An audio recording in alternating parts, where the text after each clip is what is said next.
ইজতেমার মাঠে তাবলিগ জামায়াতের দুপক্ষের সংঘর্ষে নিহত ৩, আহত অর্ধশত। সবাইকে ময়দান ছাড়ার নির্দেশ স্বরাষ্ট্র উপদেষ্টার। টঙ্গী ও আশপাশের এলাকায় জামায়াতে নিষেধাজ্ঞা। ১০ ট্রাক অস্ত্র মামলায় খালাস সাবেক স্বরাষ্ট্র প্রতিমন্ত্রী লুৎফুজ্জামান বাবর সহ ৭ জন। উলফা নেতা পরেশ বড়ুয়ার যাবজ্জীবন, ৬ আসামির ১০ বছর কারাদণ্ড।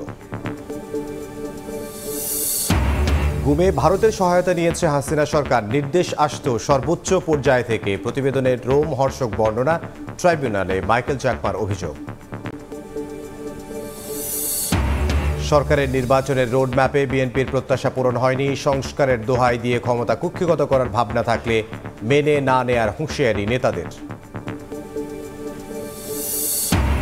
এবং এবার বেনাপোল সীমান্তে 2 বাংলাদেশিকে কুপিয়ে ও পিটিয়ে হত্যার অভিযোগ বিএসএফের বিরুদ্ধে। নদী থেকে লাশ উদ্ধার, বিচার দাবি স্বজনদের।